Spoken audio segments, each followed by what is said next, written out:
he's looking at me and I'm looking at him, and he's going, wow, what the heck's going on? What was that? That guy was in there yelling at us and telling us to come in there and get you out. I'm like, I didn't know what to do, and he's in there terrorizing my nephews. This big, I mean, he was big, this big, husky, nasty looking, angry guy is in there, like, not only threatening me, but, threatening my family over what? So Nathan was all confused, and I was trying to tell him, all right, look, dude, we're just going to chill out. I don't know where he's coming from, he's doing what he thinks he has to do. I'm just going to stand here, wait for Dylan, and then we're going to get out of here. And he was saying, oh yeah, he's saying you're going to break it away, and I'm going to call the cops. And Nathan's telling me that he whipped out some kind of radio and showed it to him, and like he was all confused, and he was saying, I can't do that, and he's like all in my nephew's face evidently, and so I'm waiting for my other nephew. So we go walking away from the bathroom area, and all the eyes in McDonald's are like, on us, man. And I felt, I didn't have time to feel anything because, I had to take care of the situation. I wanted to gather up my nephews and just get out of there and, take it from there, right? And so we walked down a ways, and, you could feel it. And that guy's like walking around. First he was sitting at a table with some other younger people. I said, I don't even know if he was a McDonald's employee or not. He didn't have on like a McDonald's uniform, and he just had on like a parka, and those people at that table were looking, and they were kind of making faces, and a couple of them were laughing, and then I'm standing by this display for little Transformer toys, and this guy's like about 6 or 7 feet away from me, and he's still ranting and raving and saying all this stuff, and I'm just standing there looking at him like, dude, what do you want me to do, man? Do whatever you're gonna do. I couldn't leave. I didn't want to leave my nephew alone in there with this dude raging all over the place, right? So, and then he's yelling all this stuff at me, and I'm just standing there looking at him. I'm stupefied. I'm dumbfounded. And I realized that I'm not dealing with a person who has all cylinders on thrust. You know what I mean? From my perspective, the man was cognitively deficient. But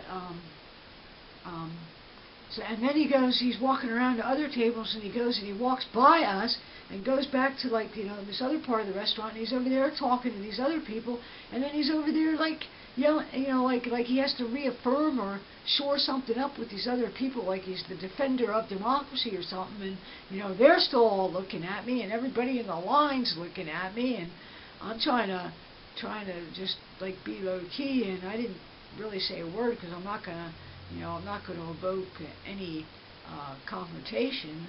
And Nathan, my nephew, just keeps explaining what happened to me over and over again, and we're kind of laughing. And I looked at him and I said, "Now we're definitely not buying anything," and I'm trying to reassure him, And my other nephew, he's not coming out of the bathroom, and he's not coming out of the bathroom, and he's not coming out of the bathroom. And I'm like, damn, what is he doing in here, there, Nathan? Is he doing a number 2 or what, man?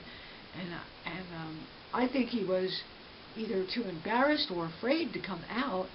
And I can understand that, but I wasn't going to leave. And I thought maybe we should go out and let him come out on his own. But I really didn't want to leave him in there with that dude raging around, and he didn't shut up, like even until we were out of there. And so finally, after what seemed like an eternity of standing by the Transformer toy display, he comes sauntering out of the bathroom, and I say, come on, let's go, let's get out of here. And we get out of there, and it's kind of weird, they don't know that I'm trans per se. In their own right they do. And when they were younger, I used to hear them behind my back calling me the he, she, and so they know something's up, and they know I don't fit the mold, and doesn't seem to bother them, but it bothered that guy. So naturally, we ended up talking about it. We were laughing about it and talking about it for 20 minutes, and how you reenact it and keep going over it. Well, we should have done this, and we should have done that, and da da da da.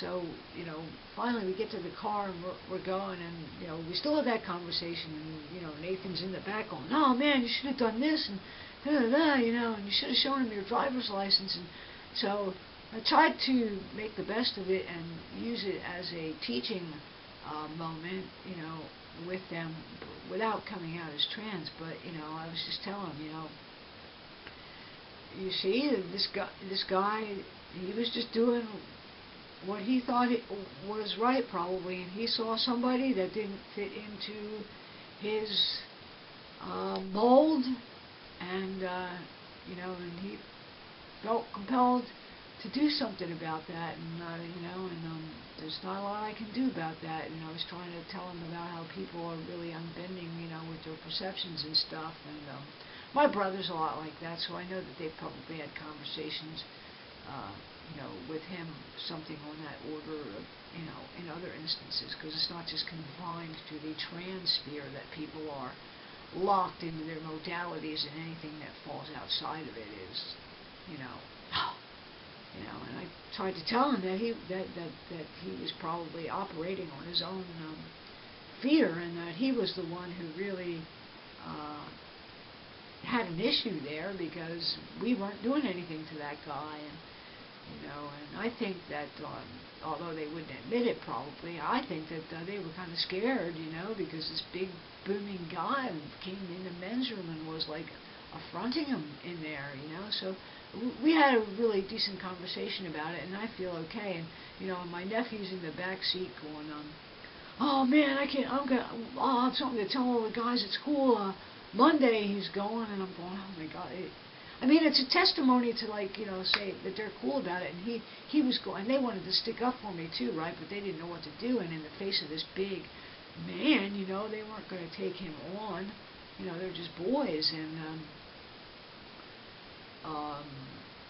so it's interesting to see that they sort of have the, kind of cool perspective on me, and but what happens now is, we got back, and they weren't with my brother, they were with my ex-sister-in-law, so no sooner are they in the door, and I'm saying, "Okay, see you, everything's cool, we had a good time, da-da-da, thanks," and etc. They're telling her, "You'll never guess what happened to us," and they're starting to tell her, and I'm like, "Oh God," and I don't feel like I owe my ex-sister-in-law any kind of justifications as to who I am either, and so now she knows, and now everybody there is going to know, and they're going to tell my brother, and then they're going to be telling my mom, their grandmother, and that's going to be all around, and it's going to be interesting,